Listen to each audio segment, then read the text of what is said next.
Hello दोस्तों, स्वागत है आप सभी का आपके अपने YouTube channel our knowledge bank पर। दोस्तों, पिछले दो वीडियो में हमने जाना वर्णमाला का वर्गीकरण उच्चारण स्थान के आधार पर। इस वीडियो में हम देखेंगे वायु संवेग के आधार पर और तारत्व के आधार पर वर्णमाला का वर्गीकरण। तो चलिए शुरू करते हैं। वायु संवेग के आधार पर वर्ण के दो भेद होते हैं। कौन कौन से दो भेद हैं ये? पहला है अल्प प्राण और दूसरा महाप्राण। अल्प प्राण क्या होते हैं? अल्प प्राण जैसे इसके नाम से ही आप पता कर सकते हैं, नाम में ही इसकी परिभाषा छिपी है। अल्प मीन्स होता है कम, थोड़ा, और प्राण मीन्स होता है वायु। क्योंकि हमें सांस लेने के लिए वायु की आवश्यकता होती है। वायु के बिना हम जीवित नहीं रह सकते। हमारी प्राण वायु होती है, इसलिए हम इसको प्राण भी बोलते हैं। वायु को हम प्राण भी कहते हैं। तो जिन व्यंजनों के उच्चारण में मुख से कम हवा निकलती है, अल्प प्राण व्यंजन वर्ण कहलाते हैं।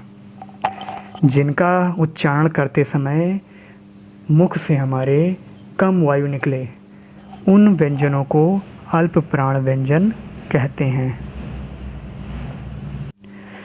क से म तक प्रत्येक वर्ग का पहला, तीसरा और पांचवा व्यंजन अल्प प्राण व्यंजन होता है।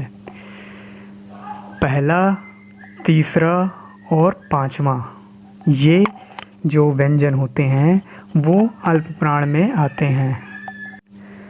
जैसे क, ग, अंग, च, ज, इय, ट, ड, अड़, त, द, न, प, ब, म ये अल्प प्राण व्यंजन हैं।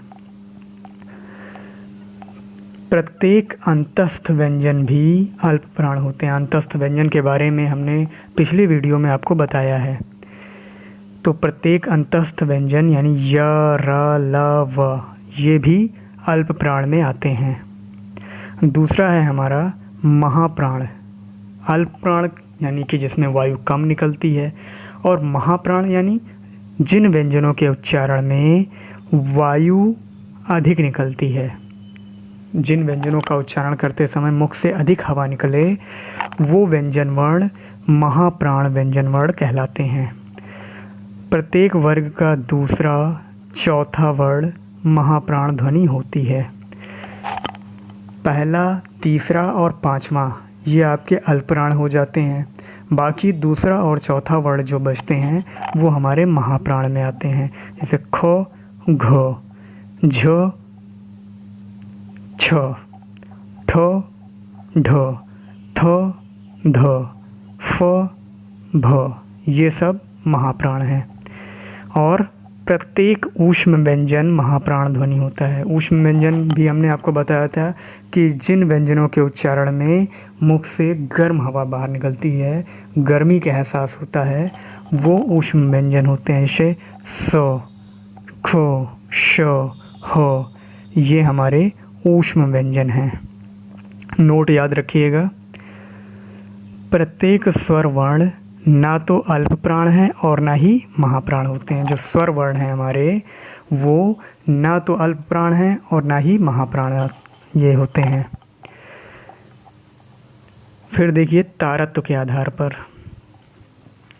तारत्व के आधार पर वर्ण के दो भेद होते हैं। तारत्व के आधार पर भी जो वर्ण हैं उनके दो भेद हैं। कौन कौन से हैं?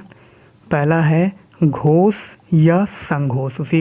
घोष को ही हम संघोष वर्ण भी बोलते हैं। और दूसरा है हमारा अघोष वर्ण। घोष वर्ण जिन वर्णों के उच्चारण में तारत्व या कंपन पैदा होता है, मतलब ऐसे वर्ण जिनका उच्चारण करते समय हमारे कंठ में कंपन होता है, वो वर्ण घोष वर्ण कहलाते हैं। क से माँ तक प्रत्येक वर्ग का तीसरा, चौथा और पांचवा वर्ण घोष वर्ण होता है। तीसरा, पांचवा और चौथा ये हमारे घोष वर्ण होते हैं। जैसे ग, घ, अंग, ज, झ, इया, ड, ढ, सॉरी यहाँ पे देखिए ये गलत है, यहाँ अड़ा होगा। ड, ढ, अड़ा, द, ध, न, ब, भ, म, यहाँ पे ये अड़ा होना चाहिए, ये मिसप्रिंट हो गया है। अगर गलती देखिए तो उसको आप खुद भी ध्यान रखिए, फिर नोट याद रखिएगा। प्रत्येक अंतस्थ व्यंजन यानी य, र, ल, व, अंतस्थ व्यंजन य, र, ल, व और ह ये भी घोष वर्ण हैं। आगे देखते हैं, प्रत्येक स्वर वर्ण भी घोष वर्ण होते हैं, यानी कि जो हमारे स्वर वर्ण हैं वो भी हमारे घोष वर्ण होते हैं। स्वर वर्ण के और व्यंजन वर्ण कितने हैं, इन सब के बारे में हमने 2 वीडियो पहले से दे रखा है। अगर आपने उसको नहीं देखा तो उस वीडियो को भी आप देख लीजिए, आपको क्लियर हो जाएगा। दूसरा है हमारा अघोष वर्ण। अघोष वर्ण जिन वर्णों के उच्चारण में तारत्व या कंपन पैदा नहीं होता, अघोष वर्ण कहलाते हैं।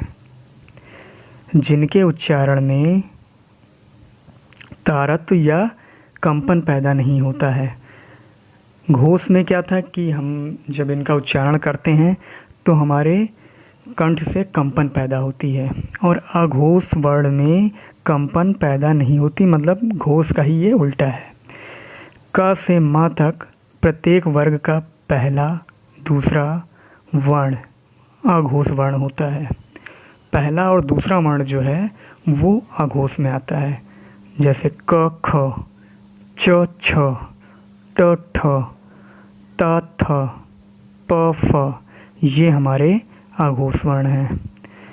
और ध्यान रखिए यहाँ पे प्रत्येक ऊष्म व्यंजन, ऊष्म व्यंजन अभी बताया हमने, श, ख, श यानी बड़ा सा, पेटचिरवा सा और छोटा सा। हा जो है इसमें शामिल नहीं किया जाएगा, हा को छोड़कर बाकी सभी अघोष वर्ण होते हैं। ठीक है दोस्तों, ये आई होप आपको ये वीडियो पसंद आया हो, आपको कुछ इससे जानकारी अगर मिली तो प्लीज़ इस वीडियो को ज़्यादा से ज़्यादा लाइक करिए। चैनल को अगर आपने अभी तक सब्सक्राइब नहीं किया है तो सब्सक्राइब कर लीजिए, और अधिक से अधिक लोगों तक इस वीडियो को शेयर करिए, जिससे ये वीडियो उनके भी काम आ सके। धन्यवाद।